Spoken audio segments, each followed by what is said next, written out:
Welcome back to another week of instigating after a week off with Clarkey and Drury, or at least just Drury this week. We'll get into why Clarkey's not here momentarily. We're brought to you, as always, by our friends at Coolbet Canada and, of course, the Listowel Squash Courts, Listowel Vision Care, See the Game, and our friends at Hanover Raceway. 2 weeks left in the race season over there. Don't miss all the excitement of live harness racing every Saturday up until the 17th of September. Post time, always 1:30. Bring the family and come have a great time enjoying the sights and sounds. We bet you'll love it. Visit them at hanoverraceway.com for details on their upcoming events. Just 2 race weekends left, so get down there and lay some bets at the horse track. It's one of the best in Ontario. Speaking of one of the best, it's time to talk some baseball, some positive baseball spin here in Canada right now with the Blue Jays, with our baseball guy, friend of the show, Toronto Sun beat reporter for the Toronto Blue Jays. It is Mr. Rob Longley.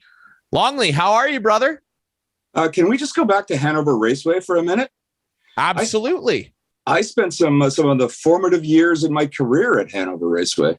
I started as a sports writer full-time at the London Free Press, and my first beat was harness racing. And that was a big beat back then, back in the late 80s. And so I spent some time at Hanover Raceway, Clinton Raceway, Dresden Raceway, Woodstock Raceway. I think I even made it to Leamington once. But Hanover Raceway, what a great spot. I'm glad they're a sponsor of the show. That's awesome. Man, well, Mr. Steve Fitzsimmons, the general manager over there, of course, my broadcast partner with the Guelph Storm. And yeah, you know what? What a small world. I think that next season on opening day, we've got to try and orchestrate something where we bring Rob Longley back to the track where it all started. I love it. Western Fair Raceway was, of course, the one I've spent the most time at, but they still have it in the province. There's a program called the Ontario Sires Stakes, and they move around to all these small tracks in southwestern Ontario. So often on a Saturday or a Sunday, I would find myself on my way to either Hanover or Clinton or one of these places. And it was a great way to start my career because, I did have a bit of an affinity for horse racing, but as I've always said to people over the years since then, it's that if you can't find a good story at a racetrack, then you're not much of a journalist, because there's so much good things happen, so much interesting things happen, and Hanover Raceway was certainly like that back in the day. I'm sure it is now as well. It absolutely is. You're right. And the track's a great place to be. They run so many great events there. And Steve's doing a great job with it as well. And we appreciate their support as always. I'm sure that the Toronto Blue Jays are appreciative of at least digging themselves out of what looked like a pretty cavernous hole against the LA Angels that producer Adam was witness to recently. Not exactly a lot of good vibes coming out of there. They get swept by the lowly Angels, who for some reason still can't find a way to play competitive baseball with one of the greatest players of all time, ×2 on their roster. They sweep the Jays, though, and the Jays were at that point just a half game up on the Baltimore Orioles, who now, as we record this, are 4.5 games back of that final wildcard spot. And the Jays are just a game and a half back of the top wildcard spot in the American League behind the Seattle Mariners. Boy, Rob, we've talked to you so many times throughout this season. The roller coaster just continues. There is just no consistency to be found here. Yeah, it's really crazy. And in fact, as we speak, I just filed my off-day column for tomorrow's Toronto Sun and all the other places that run it across the country. Just about that, I spoke with Matt Chapman the other day when I was in Baltimore, and I said, listen, we all know this has been a streaky team. Are you seeing anything different right now after this series win against Baltimore? Because I think that you could make the argument that this was one of their most impressive series. Sweep the Pirates. Okay, you're supposed to do that, like you were supposed to sweep the Angels, and you did not. And then you go into Baltimore, and you basically own them, right? Baltimore wasn't the only way Baltimore was even competitive in any game in that series was because Toronto doesn't have a fifth starter right now. I'm sure that's something we'll address later on in the show. But they went in there and they said, you know what? We are going to take care of business. We can't end the wild card races in this 4-game series, but we can make sure that we have an upper hand in it. And they did. So I talked to Chapman about it, and like this is what I've got here, and this was in my column. If you go back to July 22nd, here's the streaks that they've been on. They've been on an 8-2 streak, a 3-9 streak, a 9-1 streak, a 1-3 streak, and now a 6-1 streak. So you have to stop that at some point, right? You absolutely have to stop that. And now is kind of the time to do it. And Chapman's take on it was, yeah, we are playing the kind of baseball that we should be able to avoid the other side of the streakiness. He says, I don't want to say that we're going to, because every time we feel that we're going to do that, we go and poop the bed like they did against the Angels. And he mentioned, the good road trip through Boston and New York, and then going back and losing to the Angels and struggling against the Cubs, right? Everybody thought the Jays were going to go 5-1 in that stretch, and they certainly did not. So are they there yet? Not necessarily, but they're starting to show some signs of a more complete baseball team. And I think that was Chapman's point, that we have to find a way to sustain that. And if we do, this September could be a pretty good month, and then that could lead to some pretty good things beyond that. Well, the Baltimore series, you mentioned, Rob, that we just witnessed here as we record this on Thursday the 8th, as they get ready to head to Texas. Really pivotal that they took 3 of 4 from the Orioles, not only because Baltimore, of course, chasing them for that final wildcard spot, but also I read this as well today on Twitter, that after they play the Texas Rangers, the Jays will play just one more series against a team with a losing record the rest of the way down the stretch. They are in for some very tough, very competitive baseball, including some more against those aforementioned Orioles. So that was really huge to set them up here for what I would say would be a disappointment if they didn't take 2 of 3, if not sweep the Rangers, who are an abysmal baseball club, despite some offseason overhauling and splashing of cash. What is, let's stick with Chapman, because I think that, it's interesting you bring him up, because he is a guy that, of course, garnered a lot of attention in just being acquired, being a multiple platinum glove winner at third, filling a hole that everybody said on the field was the number one priority for the Jays to address. And defensively, he's been everything and more that you could ever want him to be. Offensively, much like the team he's now on, very up and down season for Matt Chapman that has had a lot more ups over the last month and a bit. Really, since the All-Star break, he has really, really come alive. What sort of impact has that been able to have on the rest of the batting order? Because he's led off in a game that George Springer sat out for. He's batted third. He's batted cleanup. He batted fifth the other night. I mean, for a guy who was plugged into that 7-8 hole when he was hitting like 219 through May, to now be this versatile all-star defender and great bat for them to use now, what has that done for just the Jays turning it around recently?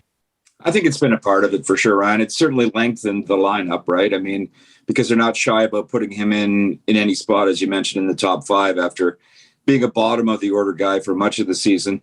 I mean, clearly you'd like to see a little bit more consistency from him.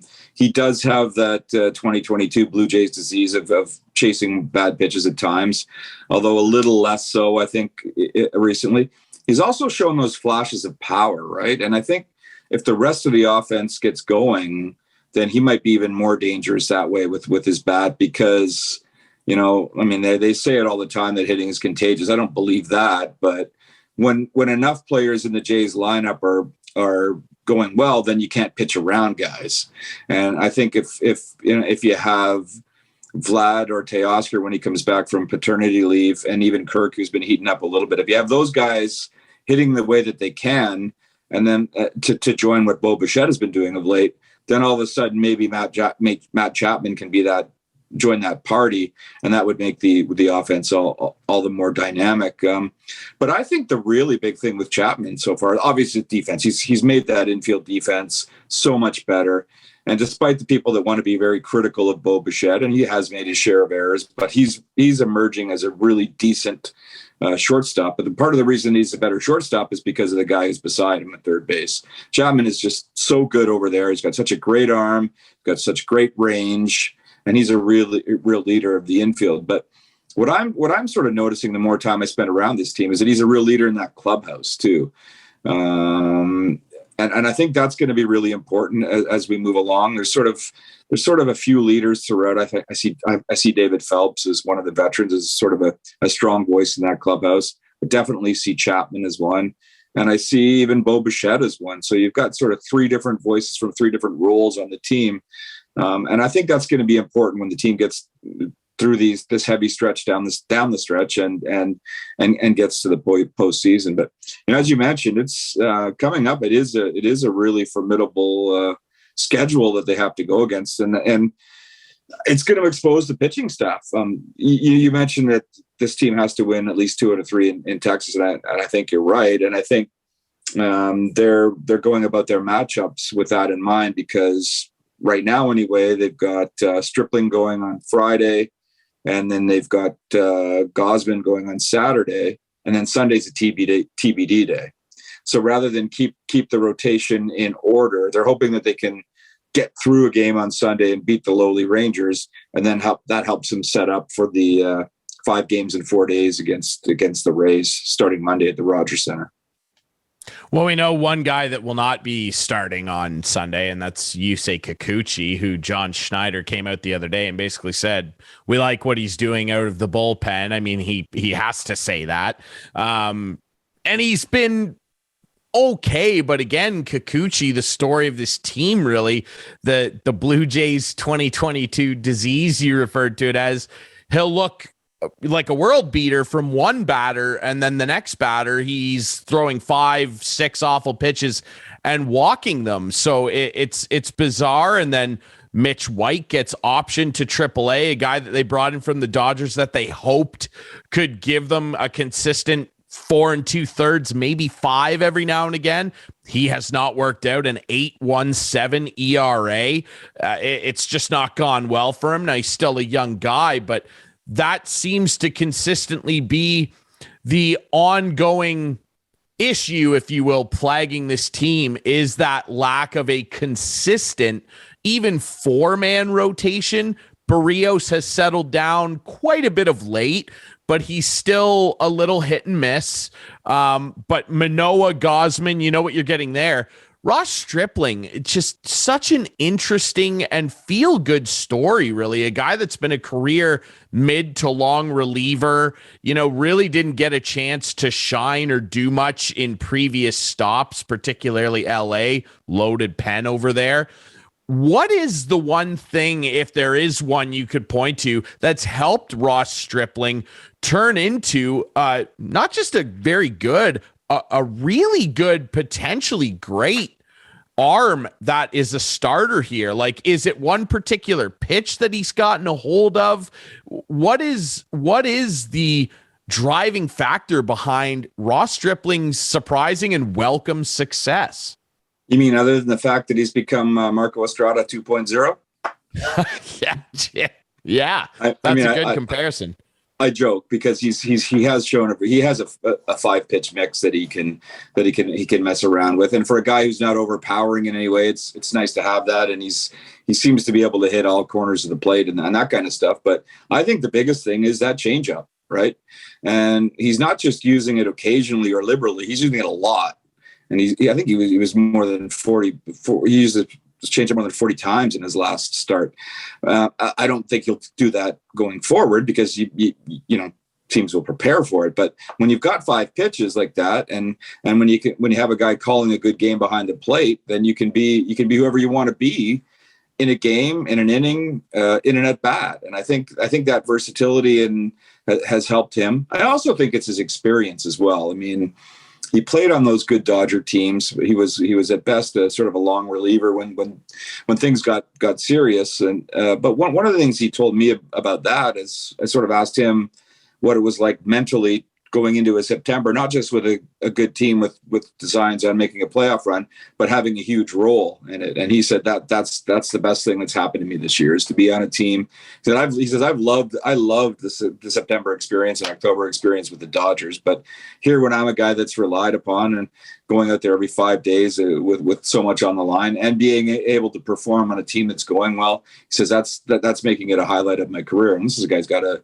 World Series ring, right? So I think he's pitching with confidence. He's pitching with with a good game plan each start that he seems to go out there, because it's not the same game plan every game, and he realizes that he's an important part of that rotation, and is for, to pardon the pun, he's taken the ball and run with it. He definitely has, and it's just such a great story. And you're right, when he was part of that Dodgers unit, I mean, as a relief pitcher over there, never mind being a starter, it's easy to get lost in the shuffle over there. Blake Trinan, and at the time, Canley Jansen, Bruce Gratterall, David Price, for God's sake, is a reliever for them. Like, it's easy to get lost in the shuffle, and to have a guy come out of a situation like that as a renowned pitcher. People knew he was good and had major league stuff. I don't know that anybody expected this. Maybe he didn't even, but he's certainly shown the confidence that he is taking the ball and running far away with it right now. I mean, he's absolutely, if the Jays get into the playoffs, which is looking a little more likely, he's certainly going to be one of the three guys that gets a baseball for sure. Yeah, for sure. But you can ask yourself the question too, Ryan, is like, where would this team be without Ross Stripling right now? Oh my goodness. They'd be in some trouble, imagine? Wouldn't they? No, they'd be in some trouble. They would be in some serious trouble. I mean, the performances alone recently, the dominating the Red Sox, chewing the Yankees apart on numerous times, particularly with that changeup, making guys like Aaron Judge and Giancarlo Stanton look silly with that changeup and curveball mix that he has. I mean, they would be in I would venture to say that they wouldn't be in a playoff spot right now if it weren't for Ross Stripling. Yeah, I agree 100%. He was, I mean, obviously he came in because of what happened with Ryu. They needed him that, and I think maybe at the time it was just considered to be a temporary fix, and they would have hoped to maybe add another starter at the trade deadline. But the urgency to do that became less and less the more he pitched well, and he's been a very critical part of this team's success. And if you look at it, really, again, beyond that fifth starter spot, pitching has been a real strength of this team for the past 6 weeks, and likely will continue to be going forward, as long as they can find a way to patch together whatever that day 5 mix is going to be, whether they go with a Mitch White when he gets activated again, or give Kikuchi a try, which they won't. It was funny. You mentioned, you alluded to that the other day when Schneider was asked about it. He kind of said, somebody said, well, is Kikuchi an option? And he kind of said, well, maybe. And then he said, well, but we do like what he's doing in the bullpen. We like the routine that he's in there. In other words, a polite way of saying, not a chance. Kikuchi's not going to start. The only way Kikuchi starts a game the remainder of this regular season is half up on who's ever behind them in the wild card chase, and the gaming is nothing. That's the only way. Yeah, I completely agree. I mean, like, the performances speak for themselves. The numbers are what they are. His walk rate is atrocious. I mean, ridiculous. He can't go back in. It's been an unfortunate $12 million disaster. That said, and $24 million to go.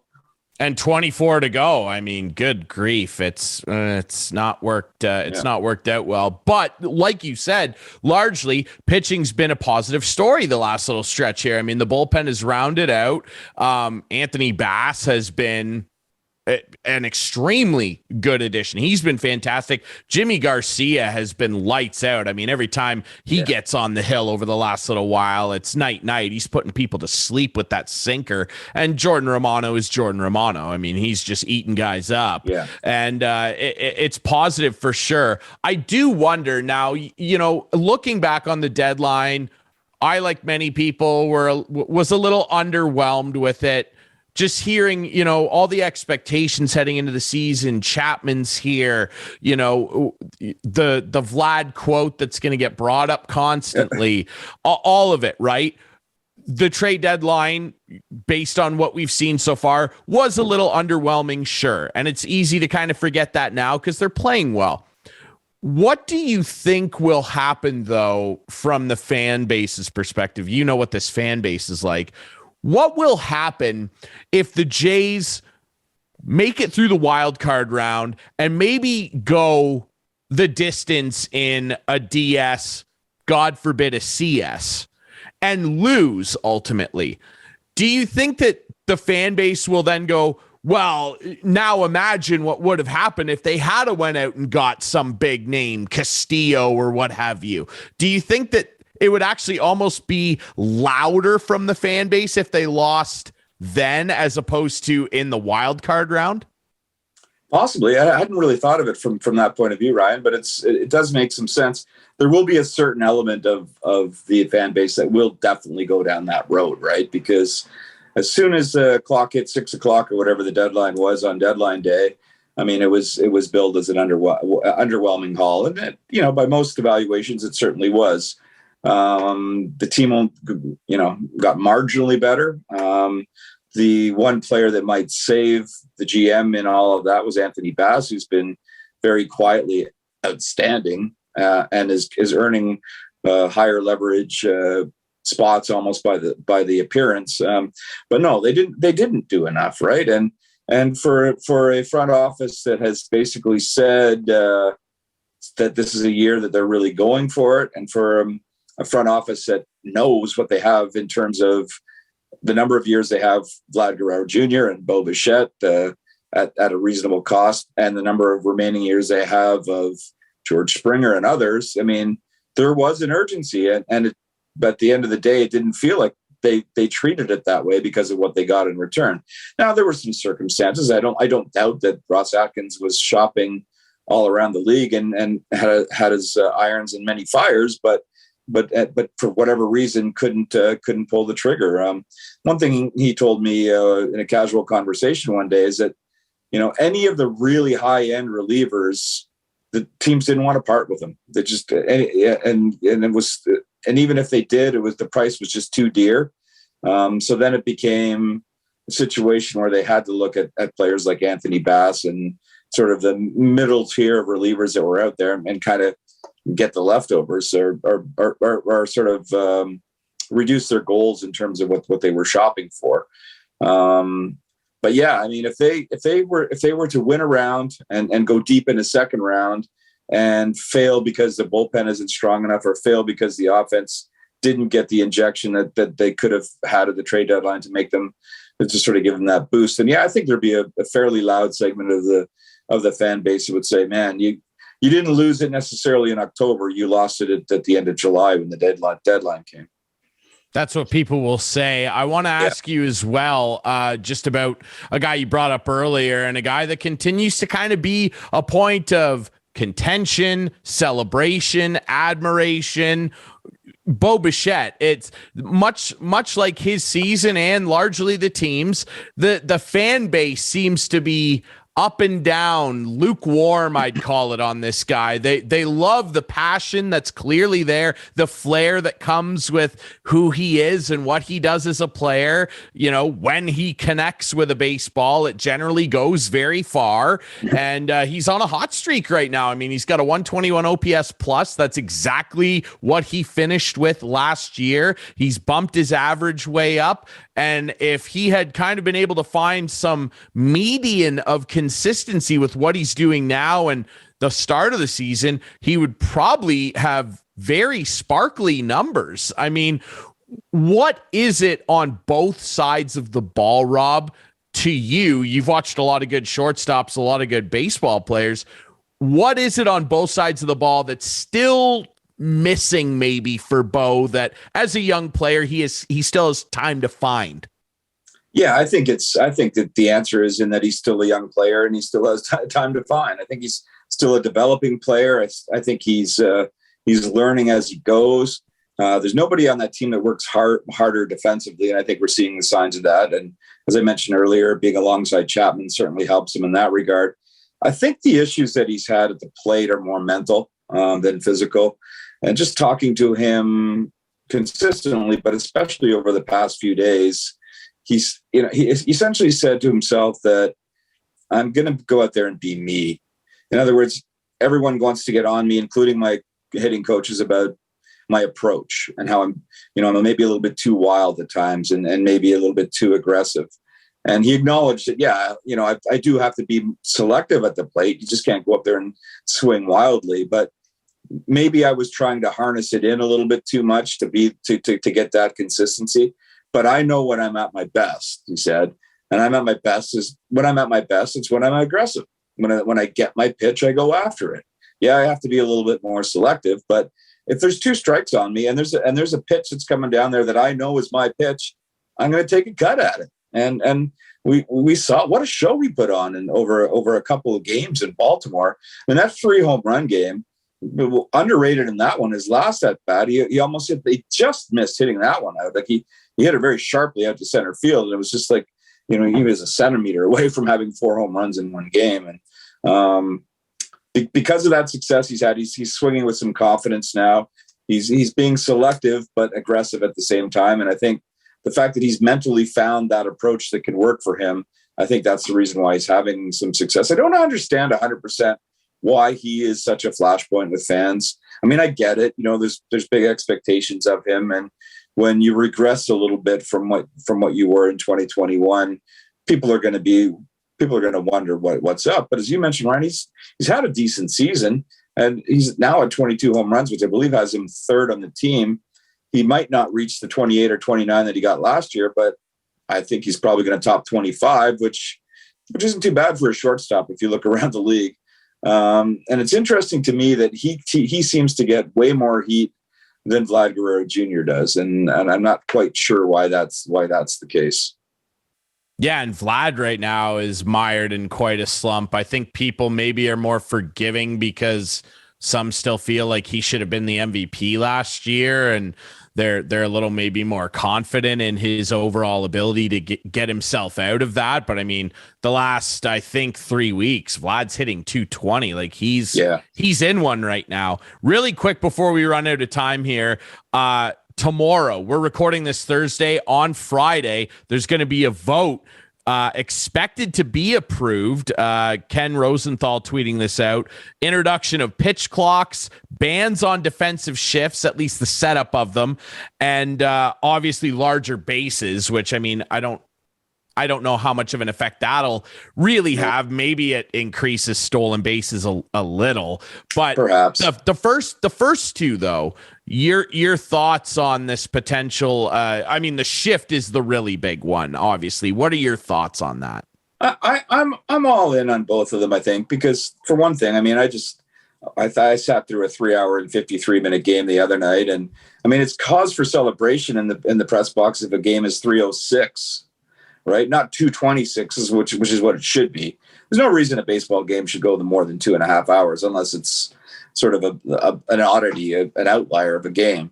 So yeah, they need to do something to pick up the pace. I'm a little bit more mixed on the shift idea. What I do like about it though is that hopefully it'll get, and ideally, and it'll get more balls in play, and I think that's what baseball really needs right now.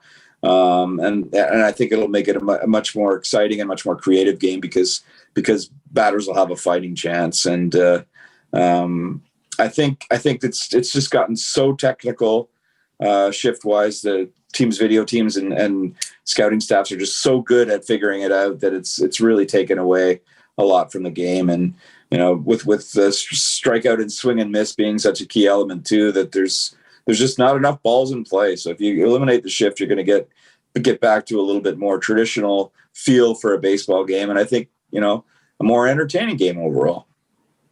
I absolutely agree. And I mean, with some of the good young defensive players that are coming up, I think everybody would sign off on Bo Bichette and O'Neill Cruz launching 110 mile an hour missiles across the diamond.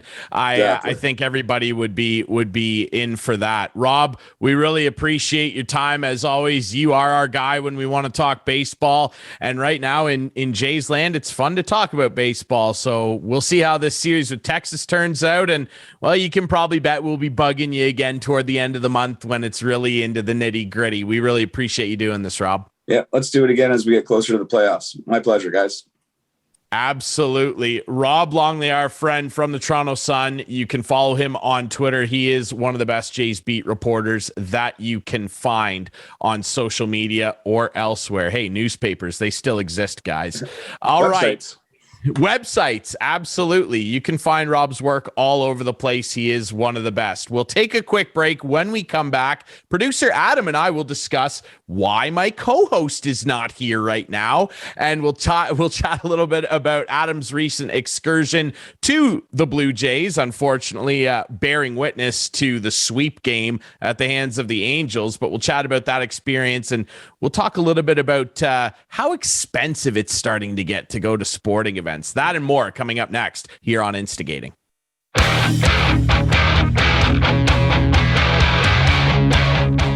Welcome back to Instigating with Drury. Instigating with Drury and producer Adam. Maybe we should change the name of this show from Instigating with Clarkey and Drury. That is what you're watching. But Mr. Chris Clark is not here with us. Joined now once again by producer Adam. And boy, Mr. Clark just he felt the need to not include himself in the show tonight after we had a week off, so that you could have a much needed and much deserved vacation. And he just decides, you know what? I'm going to blow you guys off for Elton John. Wow. No, I know, but like it's his last tour, so respect. I did not get to see him in person, so there's that. But yeah, I mean, Elton had a show on Wednesday night. He could have went Wednesday night, not Thursday night. Well, I guess the whole thing was, as we were having the situation detailed us, some friends of theirs had a last minute cancellation. Yes. These tickets became available. Rogers Center. Yep. Let's go and see old Elton as he and you know what, actually it probably going to be a bit of a, I mean, you know, not to mention I'm not the hugest Elton John fan. Respect, he's one of the greats, like no questions asked. But as we record this on Thursday the 8th, obviously huge news dropping internationally that Queen Elizabeth II passing away today at 96, and Elton was very tight with the royal family. Played it seemed like he was always there, if not playing at a lot of their big momentous occasions, if you will. I feel like he played when William and Kate got married. He did. You know, maybe I'm wrong there, but like certainly he was around. Like he was very, you know, close to the Queen, obviously. So rest in peace, Liz. What a run. 96, 70 of which I believe, over 70, I think, that she served as the monarch of the country. Over. I mean, geez. By like months, by like 4 or 5 months. Her 70th was earlier just this over year. 70. Yeah. Unbelievable stuff. I mean, and sad news for our English friends and the United Kingdom, obviously, and Elton John. As Clarkey watches, I'm sure it'll be an emotional thing. He'll probably, you know, dedicate a couple songs and it'll be so we don't blame Clarkey for, and it's even more so accentuated by the sad news out of the United Kingdom today. And Elton John, you know, it's a momentous thing. I can say, you know, we're going to get into your recent trip that we teased on the last show we did about heading to see Shohei and Mike Trout bully the Blue Jays around in a 3-game sweep. But I'll say earlier this week, you know, if I was in the same situation as Clarkey tonight, I wouldn't be here. But the big show I saw was on Tuesday, of course, Pearl Jam in Hamilton, a show I waited 2 years or, well, maybe 30 years, really, if you want to be accurate about it, to see. Eddie Vedder is one of my all-time favorite human beings that's ever existed. One of my big heroes. I love the man. I love Pearl Jam. They were fantastic. They were unbelievable. And what I wanted to tie that into a little bit, we teased it as we kind of ended our Blue Jays chat with our good friend Rob Longley. Make sure you follow Rob, by the way, at Longley Sun Sport, writing great Blue Jays articles for the Toronto Sun and Post Media. Was just how expensive, you know, sporting events are getting. And you want to talk about expensive, I mean, concerts, no different. And you know, my desire, I guess, producer Adam, to talk about this was sparked by a tweet I saw earlier where a friend of mine, at Leafer by Blood, great Twitter account, big Leaf fan, he actually makes those really great custom logo signs too. Had many great interactions with him on Twitter. He's a great guy. Right. He was basically saying, geez, I want to take my kid to a Leaf game this year, even a preseason game, to like sit with an obstructed view is like $300. It's, and it's the Leafs, I guess I somewhat get it, but it's just, and we should probably get our friend Steve McAllister of the Parlay back on, because you'll remember we had a great conversation about this with him a few months ago, where he was at a sport media conference and Brian Burke was there, and he kind of had a bit of a back and forth with him about how he feels that our friend Steve McAllister feels that ticket pricing for sporting events has almost kind of reached its zenith of bend or break for a majority of fans, right? Like, we are already starting to kind of get into a territory where attending a sporting event for your favorite team, depending on the sport, of course, some sports are very affordable to go see, and it's a great, bang for buck situation. But when we're talking about major sports that we've all grown up and enjoyed on television and everything, we're already in a territory where it is an event largely to be enjoyed by the wealthy.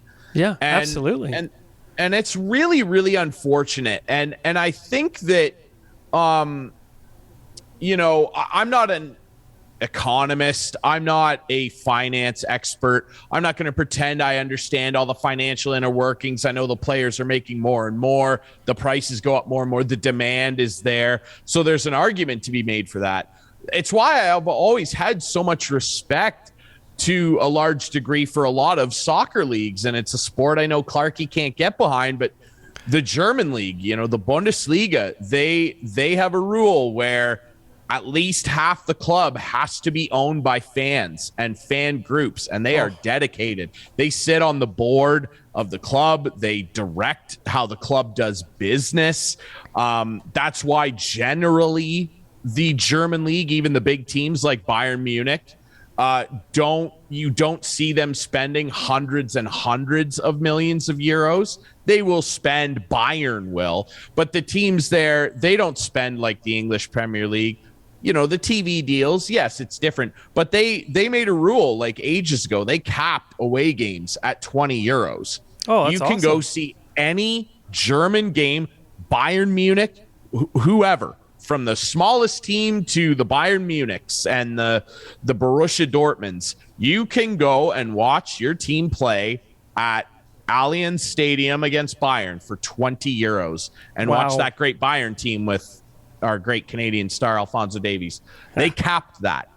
I know England did a cap for away tickets too. It's a little more pricey, but they capped it, and home tickets as well. And especially home ticket packages for long-time members of the clubs or long-time ticket holders. They get very, very good deals, and that inspires loyalty. Mm-hmm. It becomes a family tradition, which for young kids now, even when I was a little kid, you can't establish that with the Toronto Maple Leafs as our example here. You can't just consistently go to Toronto Maple Leafs games, even for brutal seats. It's so expensive, but it inspires a familial tradition.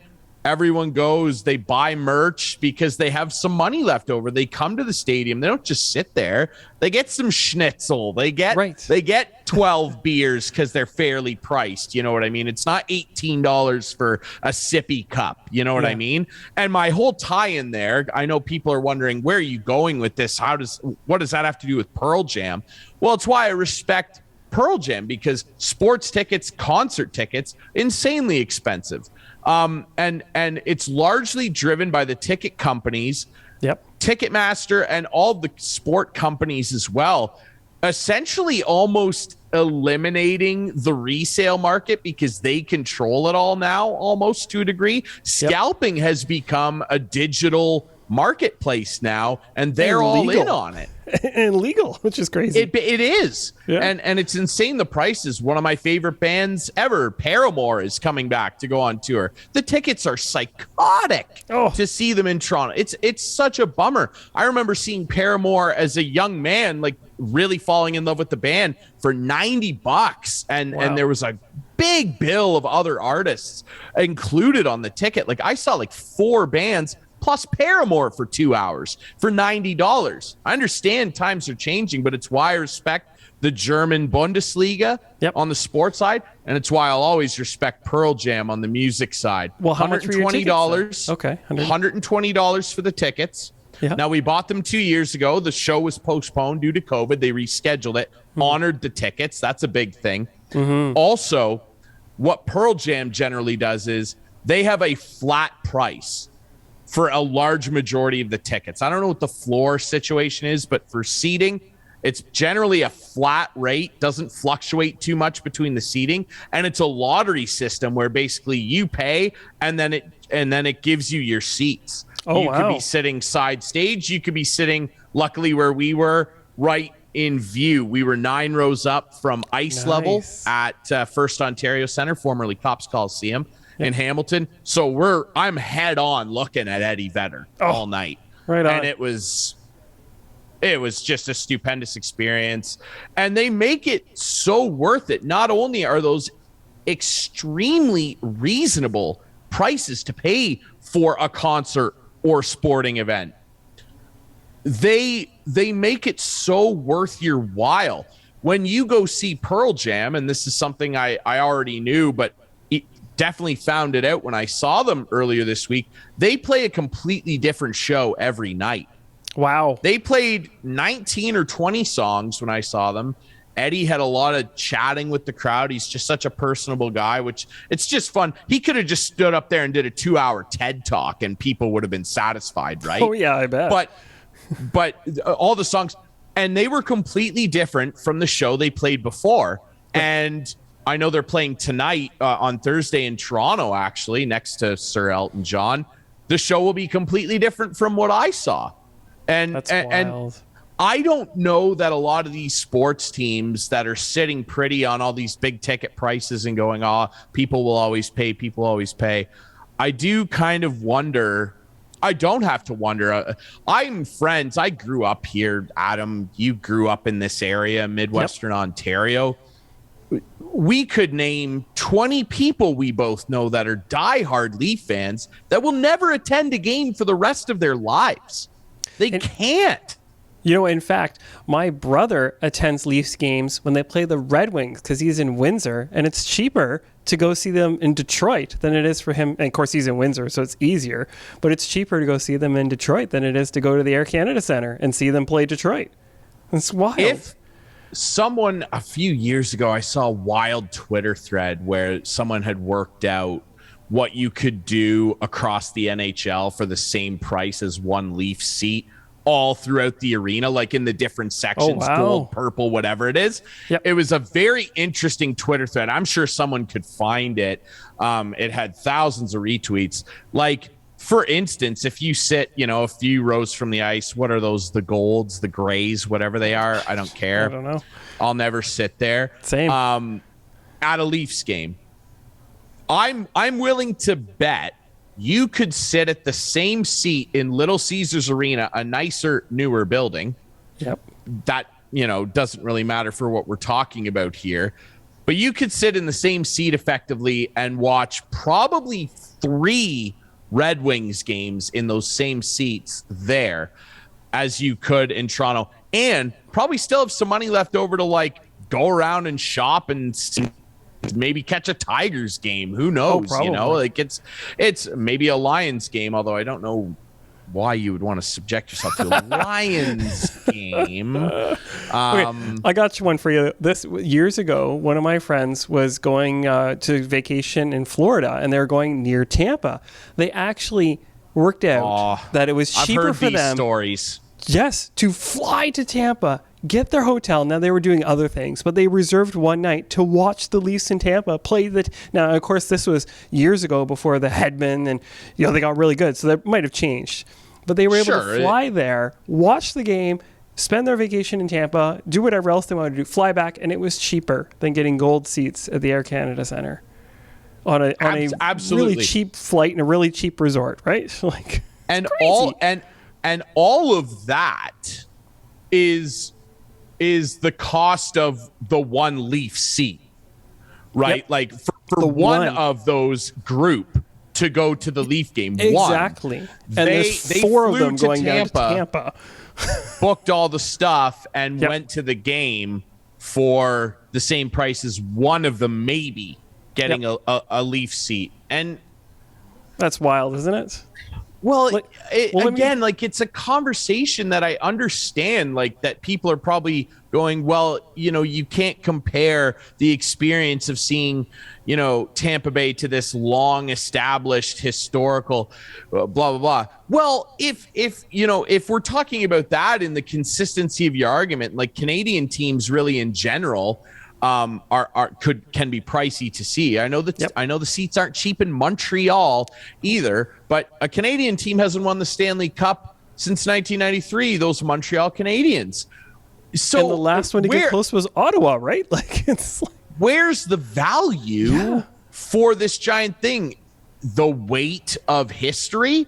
Like, I can't see that in front on my ticket stub. No. Like, the ticket stub doesn't have like a diamond gloss on it. That's history.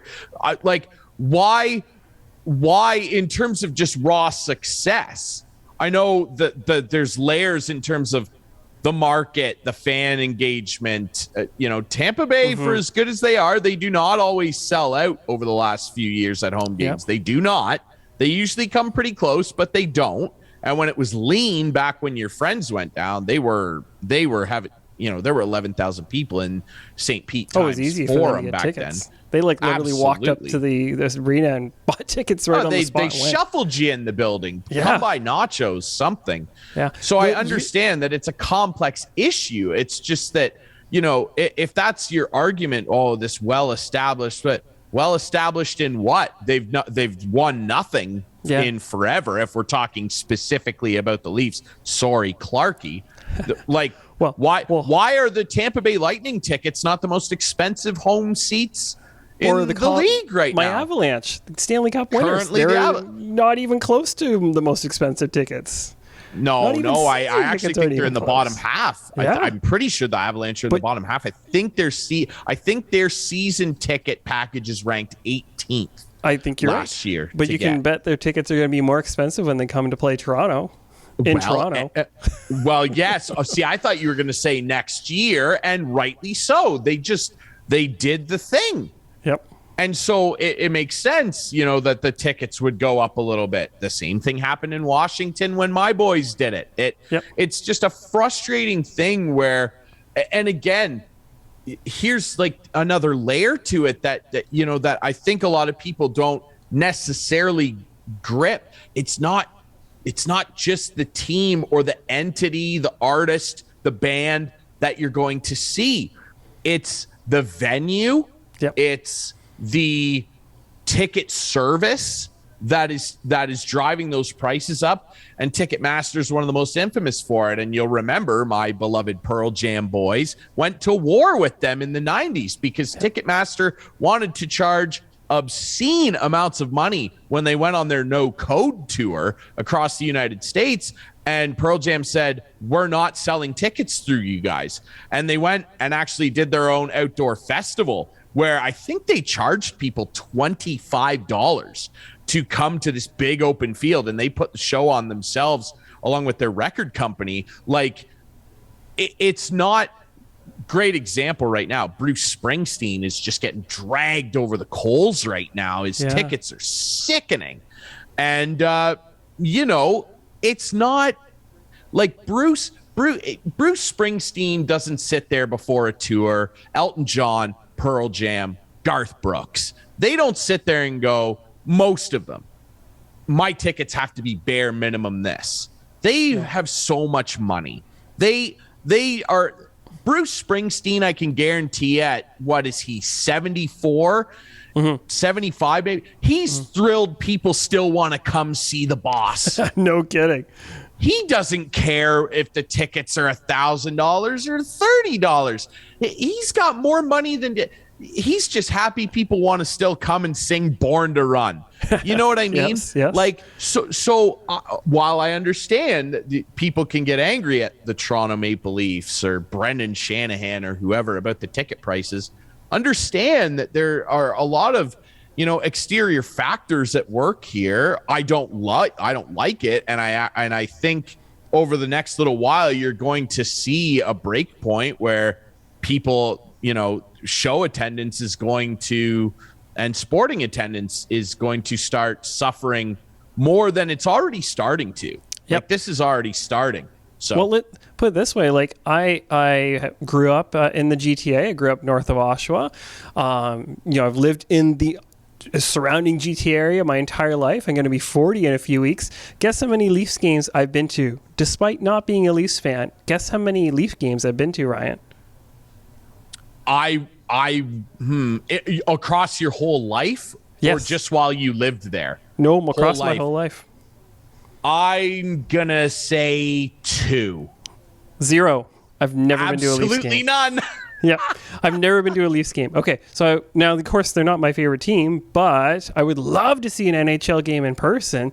I can't afford it, period, to go see the Leafs. It's just not in the cards. Honestly, I would say go to Detroit. Oh, I'm going to try to do that next time I'm down to see my brother, for sure. Go to Detroit. Beautiful new arena. My uncle's been there numerous times, says glowing. The arena, the team's got some exciting young players. Go to Detroit, man. Should go when they're playing Colorado and just snub the Leafs completely, right? 100%, man. Gotta see where's the value for money? Then you can see the old rivalries. Of course, none of those players are there now, but with the old rivalries between Detroit and Colorado in the early 2000s. It still matters. What I would maybe caution you is don't wear any Colorado. Wear this jersey. Don't wear a Sakic jersey there.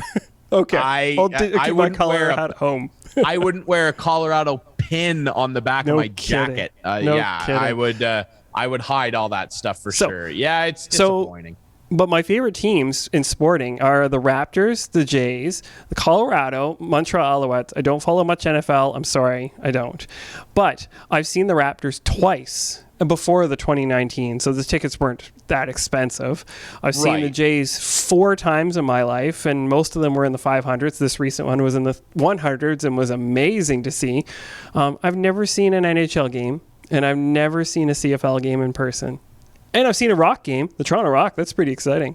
They're really nice. Numerous Rock games. Yeah. Talk about bang for your buck. Now, there's a viciously exciting sport that is. But I have a more very fun time. cheap.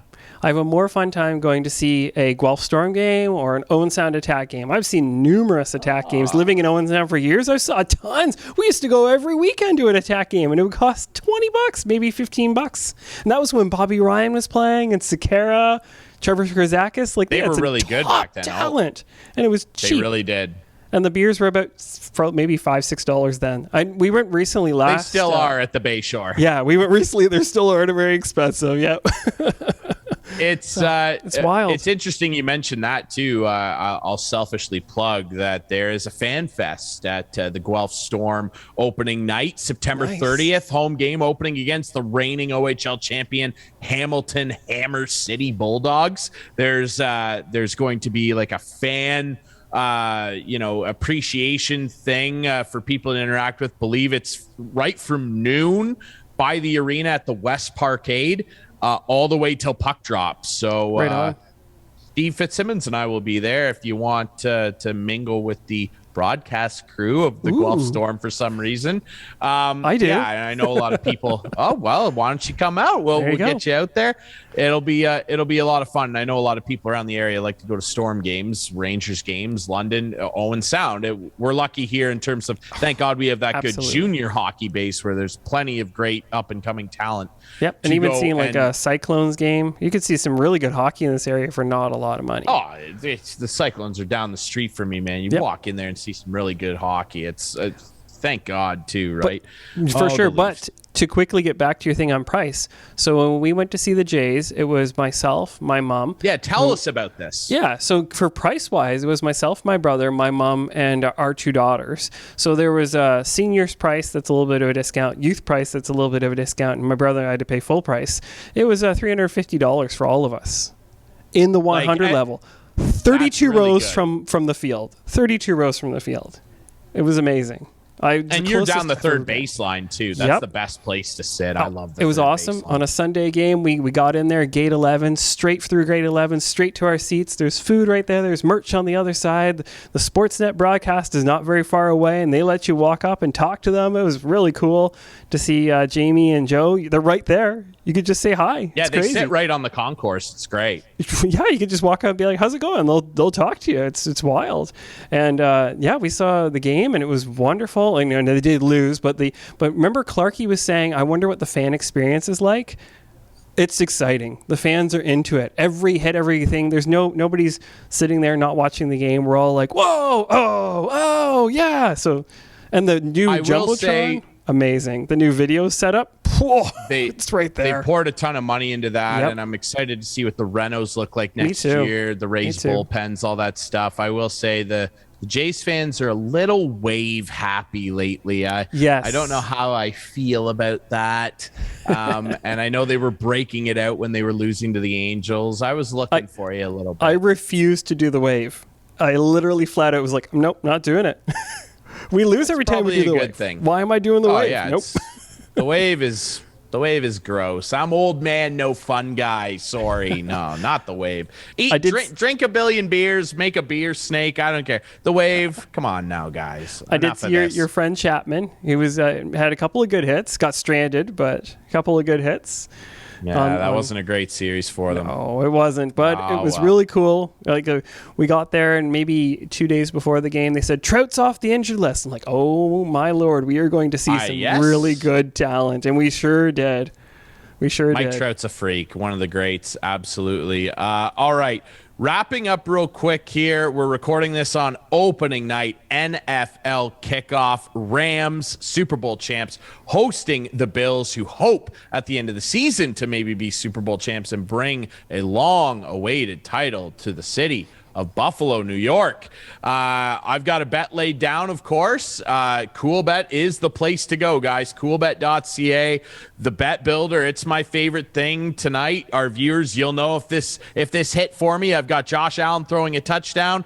Allen over 229.5 passing yards.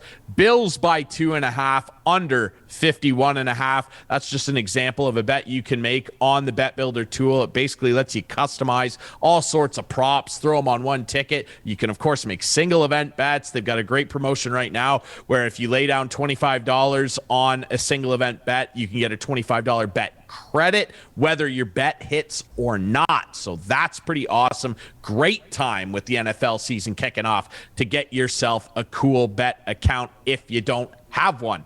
And of course, I had to draft a fantasy team, and I've sent producer Adam. We'll put it up now. My fantasy team. Love the team name as well, of course.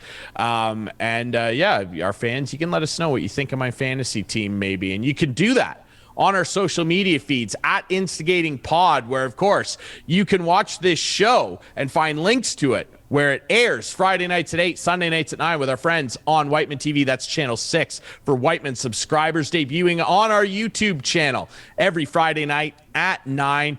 As I mentioned, follow us on social media at Instigating Pod. Remember, we're on Instagram now as well. For Mr. Elton John, Chris Clark, and producer Adam, thanks for hopping in, my friend. And, of course, our friend Rob Longley of the Toronto Sun, Blue Jays beat reporter.